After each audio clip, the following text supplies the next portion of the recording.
Welcome into a brand new edition of Bleav in Hills Hoops here on the Bleav Podcast Networks. I'm your host, Desmond Johnson, joined by the Tar Heel Tribune's R.L. Bynum, special guest host Pete Chilcutt in the house.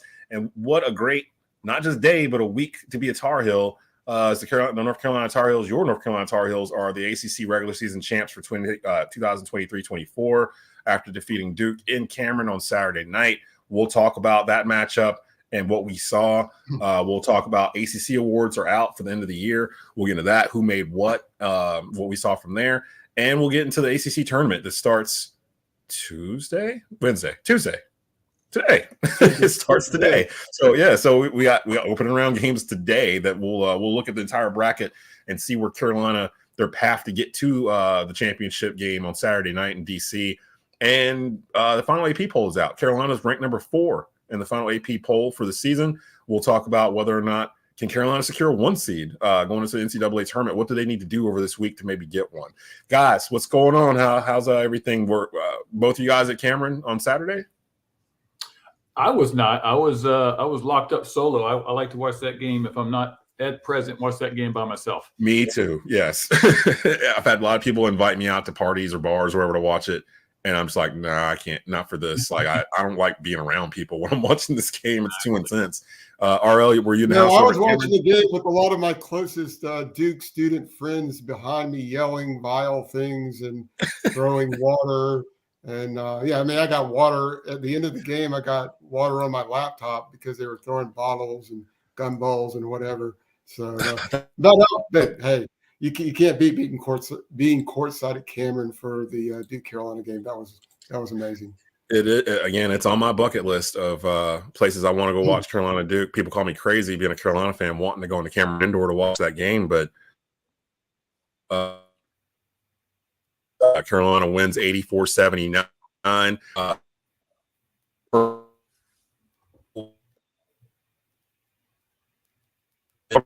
Games to have 17 wins. I thought it was ever since they moved to 20, nobody had won the conference with less than 4 losses or something to that effect. So Carolina finishes 25-6, 17-3 in the ACC.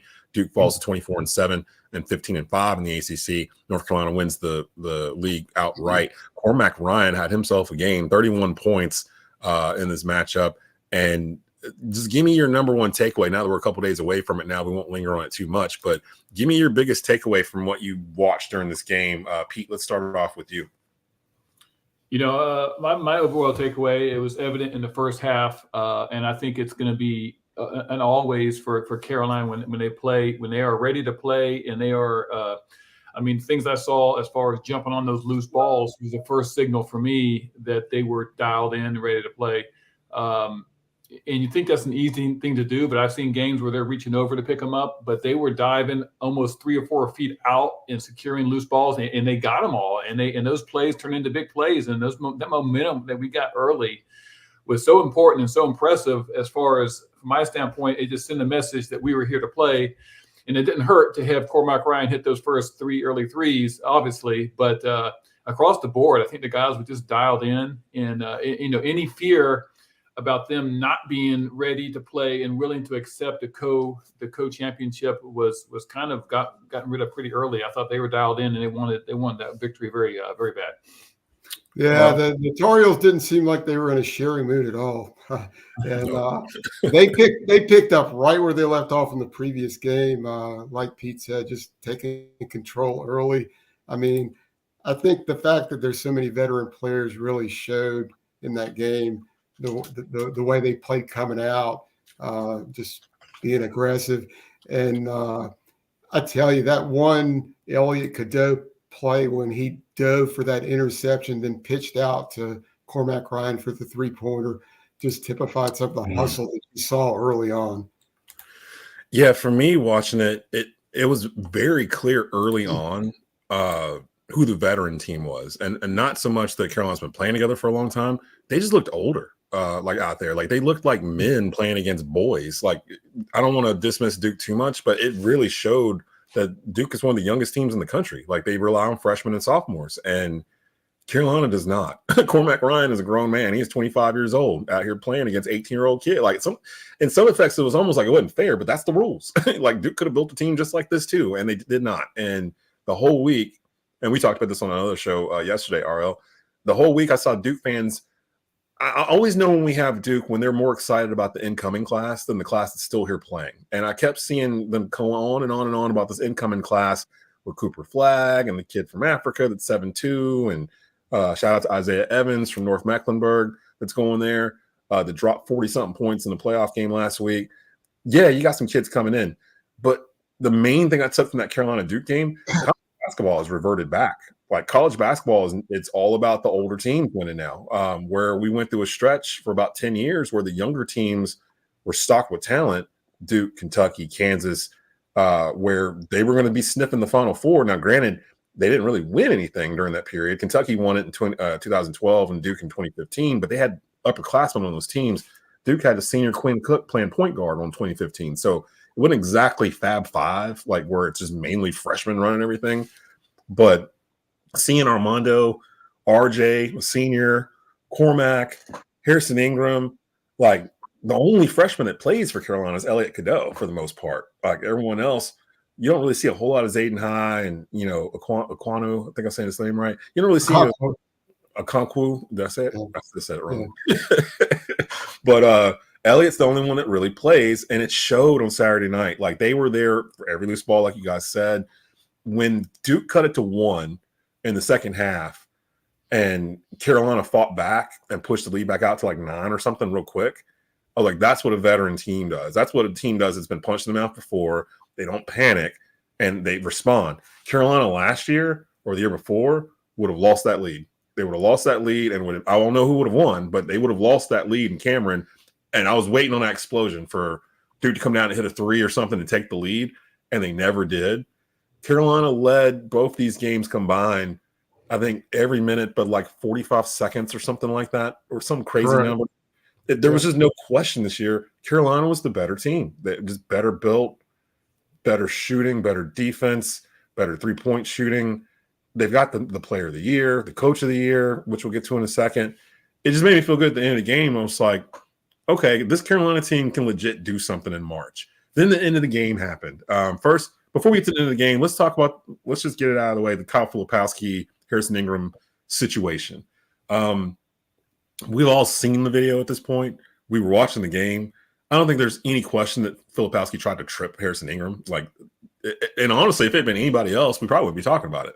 But the fact we were just talking about it with Flip 2 weeks prior at Wake with a student, it's almost like he's trying to be that Duke guy, that Grayson Allen, that Christian Laettner, that JJ Redick, the guy that the nation hates. Like he's trying to embrace it, but he's not doing it right. Like he's not completely going full-blown heel. Thoughts on his post-game, RL? Were you in there when he was talking about what happened? When Filipowski was talking, I wasn't in the Duke locker room, but I was talking to Harrison about it. He said he asked Ted Valentine about it, and Valentine told him that he didn't see it, which I stand right there. hard to believe. But I mean, Filipowski raises his right leg like a dog trying to do his business. I mean, it was definitely a trip. And then what was funny is he kind of tried to distract it by acting like he was hurt, and miraculously he was fine after a few seconds.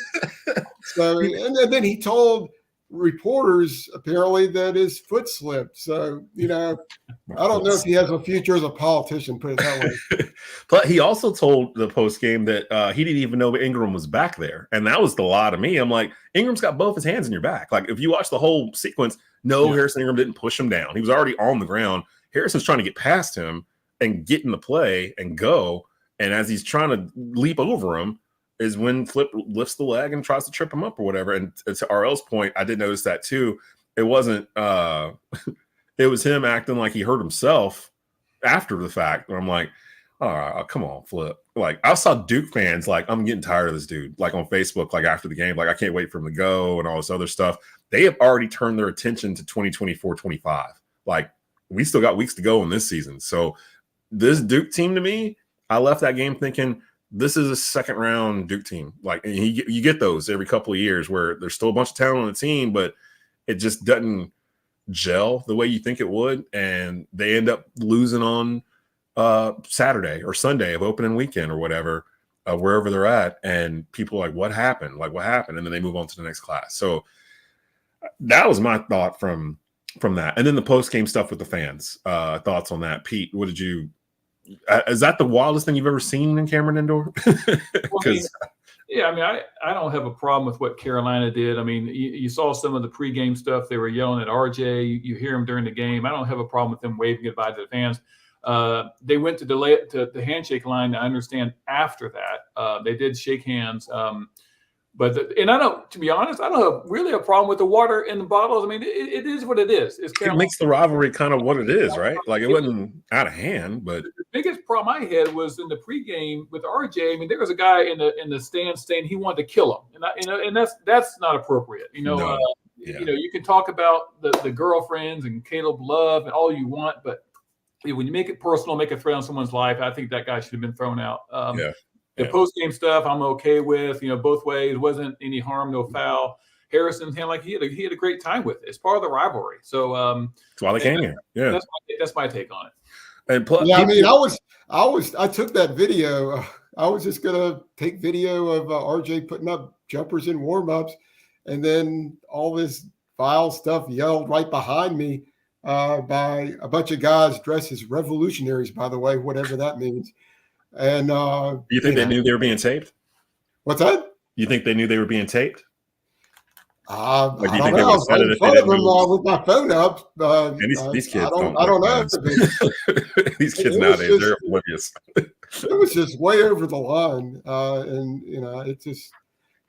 and I won't repeat some of the different things I heard over the course of the game. I mean, there were some amusing things they were yelling, like, Cormac, get a job, because he's 25. But for the most part, it was just the job he currently has pretty well. I don't know if he needs to go looking right now. And that's the thing too I took from the Carolina Duke game. You can't just key in on one guy anymore. Like last year, if you could get Armando in foul trouble and prevent him from scoring 20 plus and double-digit rebounds, then Carolina more than likely was going to lose the game. This year, Duke went into both these games thinking if we can contain RJ Davis, we can win this game. And both times, somebody else stepped up. Last time it was Harrison Ingram. This game, it was Cormac Ryan. This is one of those teams to me where you can't pinpoint the guy that's going to explode for 25 points or whatever that night. It could be any of them at any given time. And if it's two of them, then you're going to lose that game. Like, there's just nothing you can really do about it. And more often than not, RJ is one of them. So they did catch RJ on a slow night, but it didn't really matter. Cormac was on fire, and he played with a lot of feistiness too. Like, that's not the first time he's been in Cameron Indoor, but it's the first time he's been in there in a Carolina jersey. So he played like he was juiced. So I was excited to see that. And I'm glad that the trait that I love with the Roy Williams teams were that they got better as the season went on. And it feels like this team is getting better as the season goes on, as we get into March, where they're trending upward, where Duke can kind of flatline in January and just kind of tread water sometimes, where with a bunch of talent. That's why people question, why can't you do anything with all the talent you have over there? They're 18-year-old, they're 19-year-old kids. Like, I mean, you're putting so much pressure on these freshmen and sophomores to win games and keep up the standard, when I could see Shire kind of getting back to getting kids that are going to stay there 2, 3, 4 years. Maybe bring some 4-stars in instead of 5s and having them stay a while instead of flipping them out every 8 months or whatever, because that's hard to keep. I think that's ultimately what ran K into retirement, because it's just really hard to keep that pace going every single year and still be Duke. So we'll see what happens with all of that there. I'm going to pull up the ACC awards for 2024 because we have some people that actually won some things. I'm trying to pull up here we go. So let's go over to all 2023-24 all ACC for teams and see if we all agree with what the league and the media voted on here. Starting off, let's get that out the way. So starting off, 2023 all ACC first team, RJ Davis was your leading vote getter, PJ Hall from Clemson, Kyle Filipowski from Duke, Hunter Salas from Wake Forest, and Blake Henson from Pitt. Is there a guy that you guys feel like should have made first team that didn't? I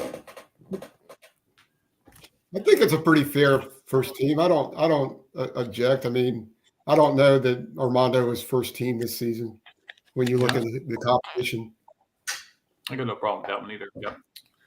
Armando leads the second team. I did have Armando on the first team because I think he was the only one in the league averaging a double-double. And he's a large part of why North Carolina's defense is so much better this year. It's just dedication to it. But I'm all right with Armando, Reese Beekman, Judah Mintz from Syracuse, Norchad Amir from Miami, and Quentin Post from Boston College are your second team.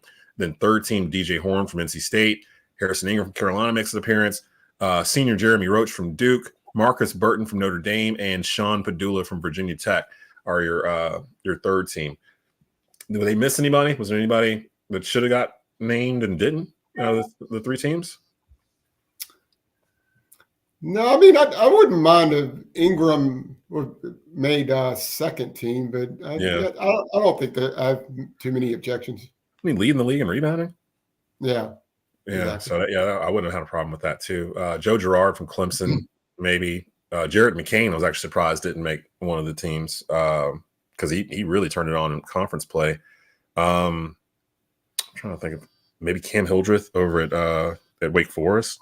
But other than that, I'm kind of cool with it.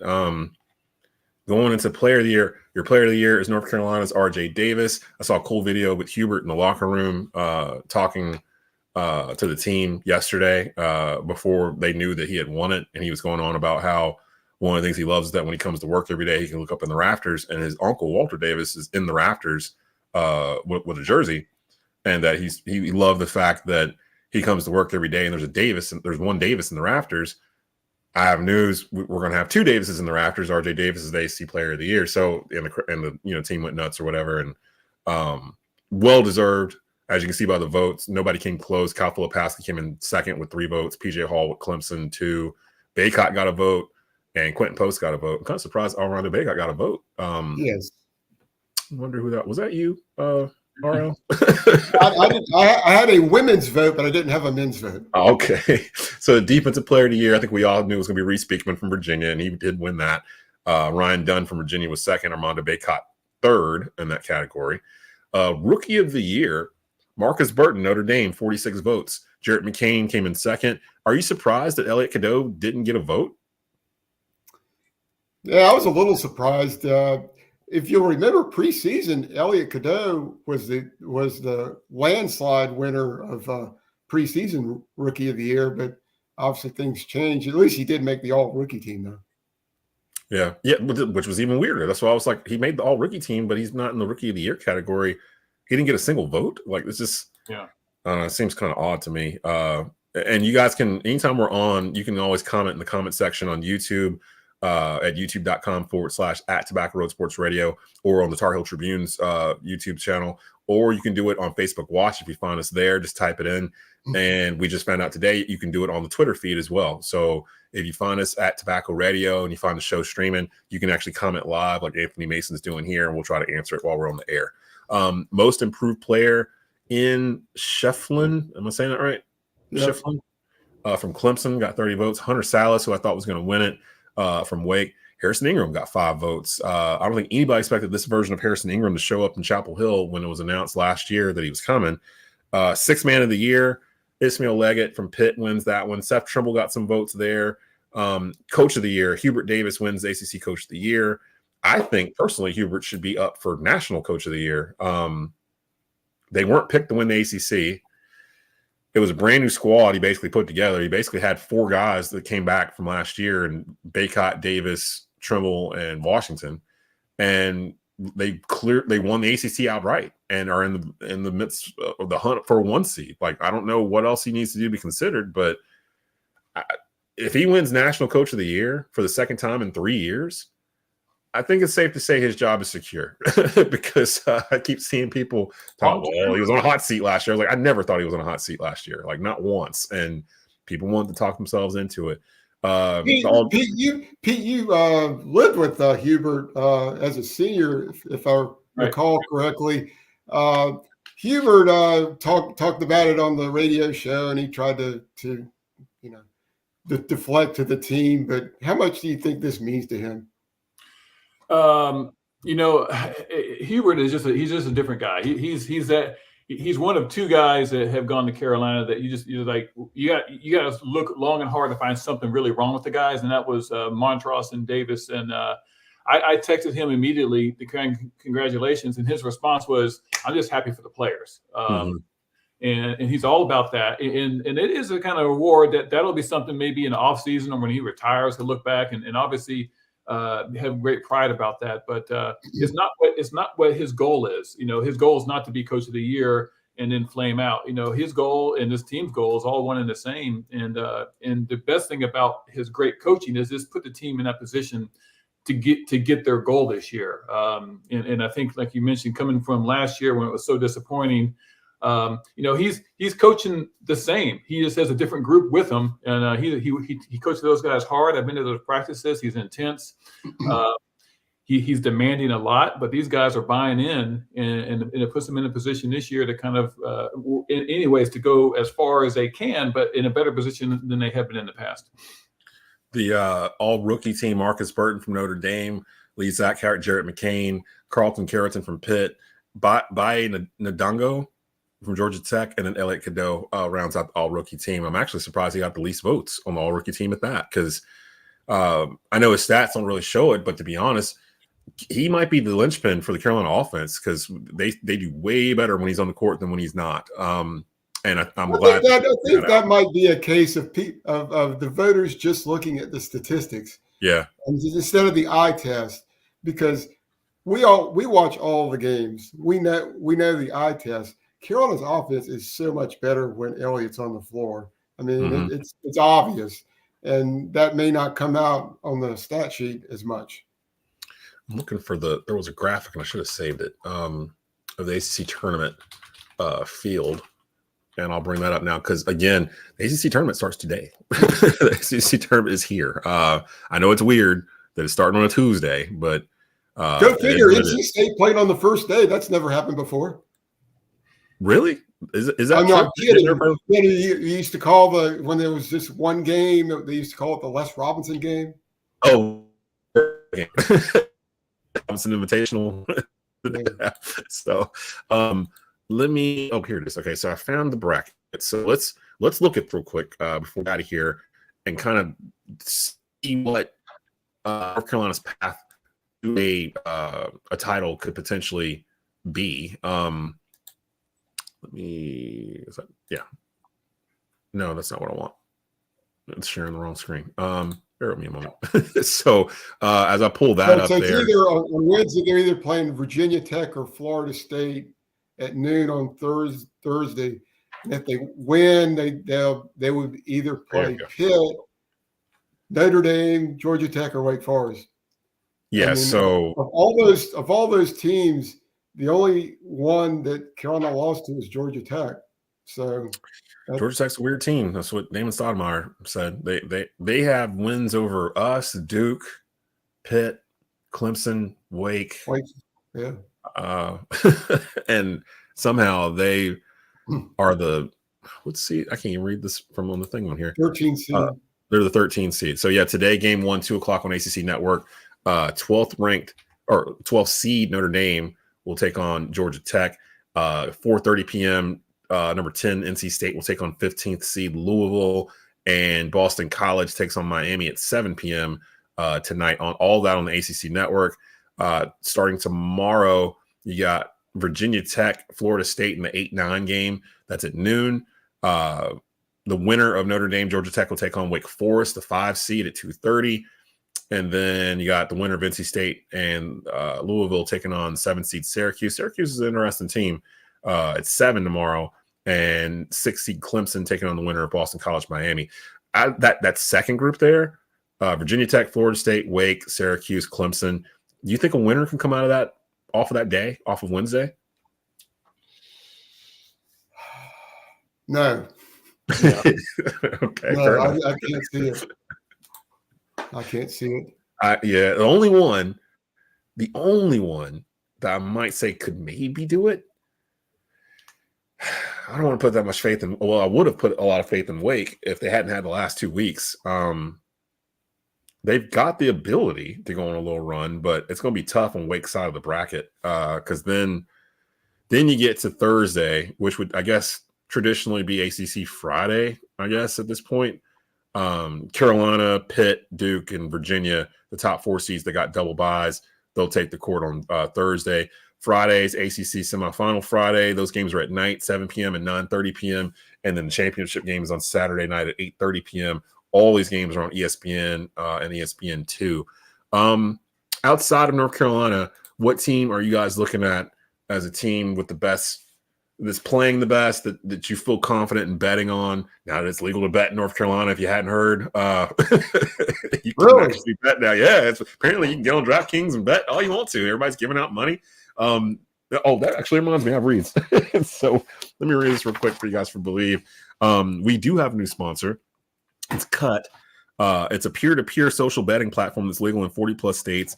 Cut has customizable odds, tracking capabilities, and an entire social network with group chats, user profiles, and rewards. All payments, no need for Venmo. Use the promo code Bleav, BLEAV, for a 10% welcome deposit bonus. Don't forget the promo code Bleav. Cut, put your money where your mouth is.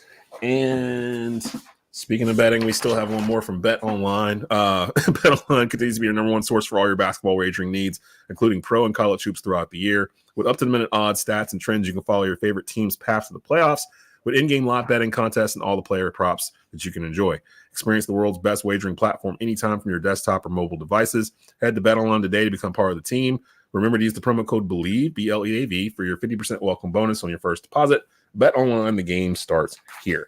And where we'll end it today, which team besides North Carolina are you keeping an eye on in the ACC tournament here that starts in about 2 hours? Well, it wouldn't surprise me to have a Saturday night rematch with Duke, and only because I look at the other teams and there hasn't been the consistency. I mean, Syracuse can get it going, Clemson can get it going, Florida State's always a tough matchup, but they're going to have to win multiple games, and I think that consistency hasn't been there. So I wouldn't be surprised to see Carolina Duke on Saturday night. Yeah, I wouldn't be surprised either. I mean, it makes me think of the 2019 semifinals between Duke and Carolina. That was one of the best games I've attended in person. I mean, that was Zion Williamson, Kobe White. That was a great game. If a Saturday night's game is anything like that, that'll be really entertaining.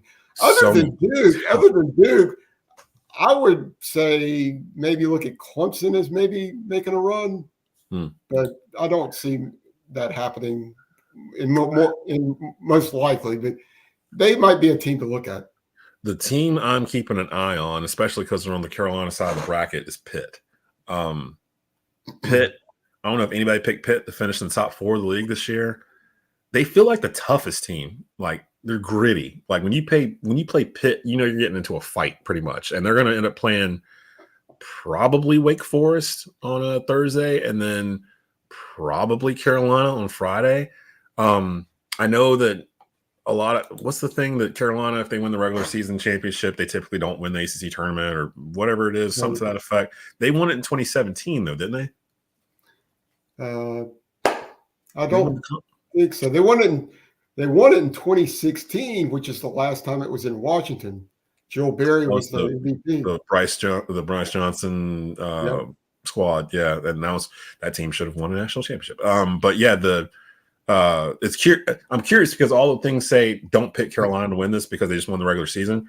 But we've been watching them all year. They're the best team in the league. Like, when they come out to play, there's not a team in the league that's better than them. And the numbers prove it. The results prove it. So if they just come out and play, I don't see a team in this bracket across the league where I'm like, okay, if they both show up at their best, Carolina's going to maybe lose that game. Even Duke. Like, I feel like if Duke shows up at their best and Carolina shows up at their best on Saturday night, Carolina's going to win that game. Like, they're just better than all the other teams in the league. Now, a team could upset them. Pitt is what I'm looking at, and maybe Syracuse beat them already this year, but I was at Syracuse. It's kind of it. Like, I'm just kind of looking through it.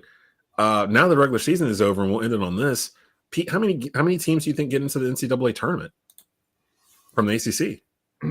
I think if there's a couple of teams that are on that first outline, I know that kind of didn't do well at the end of the regular season, but I think if Clemson or Wake makes a decent run in here, If Syracuse gets to the championship game, I mean, I think any of those three teams has to get to Saturday night to have a chance. And then if they win it, by gosh, I think that would probably get them in. But get to the game might give them a chance. It depends on what else happens in the country. But it's tough. They put themselves in a tough position by not finishing strong. They really did. Like, they set themselves up to finish fourth, get the double bye. They had the Duke win in their pocket, and then they just lost every single game after they played Duke until the other night when they won their regular season finale at the Joel to clinch the 5 seed. RL, how many teams you think getting in as it stands right now? I'm thinking probably 4. That's incredible. Carolina for a 16-team ACC or whatever. Yeah. So Carolina, Duke. Sure. Yeah.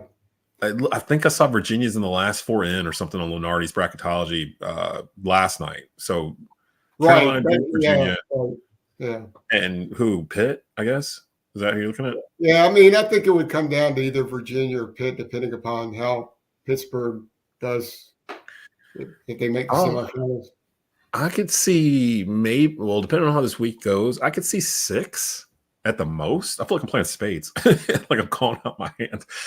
I could see 6 in terms of, I don't see how you keep Pitt out. And I could see Wake winning a couple of games. Clemson's got some early season wins and they finished 6th. I could see them potentially squeezing in, like if some teams lose early in other conferences. But I think the first 4 are pretty much in: Carolina, Duke, Virginia, Pitt. And then it's a matter of, do you put in Clemson or do you put in Wake? So 5, 6 possible. I'll go with that. So, and we'll just see what happens. It might help the league if Carolina doesn't win the tournament and one of these teams that gets hot, like a Wake Forest, somebody actually wins the whole thing in DC. That might help a little bit, but it's just strange to talk about the ACC only getting like 4 teams in, or something to that effect. And the Big 12 is going to end up having like 10 teams get into the tournament, it feels like, but they're all going to be gone by second weekend. Like we just did this last year. So I mean, there are teams that go into the ACC tournament hungry, but Carolina, really, if they win the tournament, they have a chance to overtake Tennessee to get the 4th number 1 seed. And that's very important because most of the projections now have Carolina as a 2 seed playing in the East with UConn as the number 1 seed in Boston. No. Part of that. You'd much rather go to Los Angeles and be the number 1 seed with Arizona as the 2 seed. And I don't know if Carolina wins the tournament, ACC tournament, they have a good chance. I don't know if they would also need Tennessee to slip up in the SEC tournament. But I'm seeing people say they think, and they're not the committee, but they're saying that they think Carolina is the number 1 seed. But I don't know if that's the case if they don't win the tournament. I'd be disappointed if Tennessee got it over Carolina, because I think resume-wise, side by side, Carolina has the better resume, and they beat them head-to-head earlier in the year, actually beat the brakes off of them head-to-head. So it's like, if they give it to Tennessee, they're basically saying that the SEC is better than the ACC and Tennessee won it and blah, blah, blah. But honestly, it should be at this point, Carolina won the ACC outright, and if they can just get to ACC Saturday, I think Carolina gets that 1 seed, and it'll be Purdue, UConn, Houston, Carolina, and then Arizona probably your top 2 seed. I assume Duke is still on the 2 line. Who am I forgetting? Iowa State, although they lost this past weekend. It's a jumble in the top 10 trying to figure it out, but those ones I think Carolina's going to end up getting it in the end. And honestly, besides UConn, Houston is the one team I probably don't want to see right now either. Did you see what they did to Kansas on Saturday? Like, my gosh, like what in the world is going on here? Kansas getting boat raced by 30. Like that never happened. So speak about experience. Hunter Dickinson's hurt. Yeah, that's true. But Houston's got experience too, just like Carolina and Purdue and UConn. So it's like the top teams this year are the older, more experienced teams. The teams that are kind of floating around are the ones that are still kind of dependent on youth. Kentucky, Duke, Kansas. So the paradigm has shifted a little bit. So we'll kind of see if that holds up. Anything else you guys want to hit before we get out of here? One of the throw this out. I've noticed the coaching staff, when Carolina's got a lead with about 4 minutes left, they come out of their regular offense to try to burn clock. And I was curious, Pete, what you thought of this as well. I mean, it seems like it creates a lot of tough shots at the end of possessions, like Elliot Cadeau's 2-pointer with his feet outside the arc against Duke. Sometimes it just feels like it'd be better if they just stay aggressive rather than pulling it out and working shot clock. Yeah, we all obviously understand what the mindset is. And in the end, they always get to the same play anyways, that high pick and roll. It seems like I don't have a problem, like you said. Maybe if they're gonna do that, they just go a little bit earlier in the clock, because it seems like they wait to about 9-10 seconds, and then if you don't get something quick, you are usually struggling. And I don't like to see that, especially now if it's a 8, 9, 10 point game. That's one thing, but when it's with 2 possessions or something, I think we got to get into something earlier. So again, pull it out, but just maybe start a little bit earlier on that clock for sure.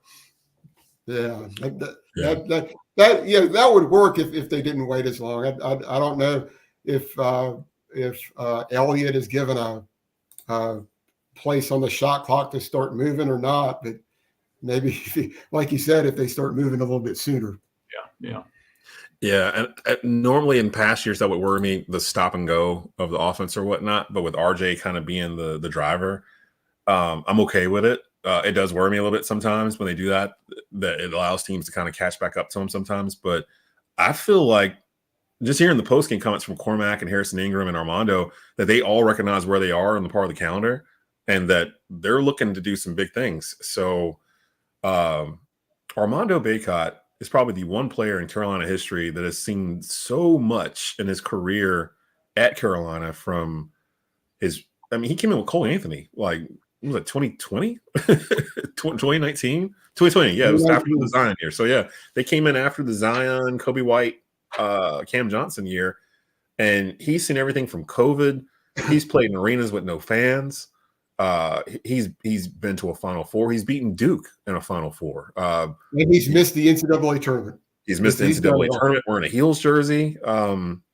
It's just incredible, like everything that they've gone through. They've had a 16-point lead in the national championship and lost it. Like just the ups and downs of his career. It's just amazing to me. And shout out to the Duke fans who clown the fact that Armando Bacot's been here for so long, but in the same breath want Jeremy Roach to come back for a 5th year. And we'll just leave it there. So for RL Bynum and our special guest host, Pete Chilcutt, I'm Desmond Johnson. Shout out to everybody who's found us here in our inaugural season of Bleav in Hills Hoops. We ain't done yet because the Hills ain't done yet. We'll be back next week with a new episode. And hopefully we'll be talking about ACC Tournament Championship and wherever the Hills are going regional-wise. And we'll try to break this March Madness thing down for you guys and figure out who's going where. We'll know Sunday night. So definitely stop by. Check us out next week. You can follow us on the Bleav podcast networks, and the video is always available at Tobacco Road Sports Radio's YouTube channel, as well as the Tar Heel Tribune's YouTube channel. So we will see you guys next week.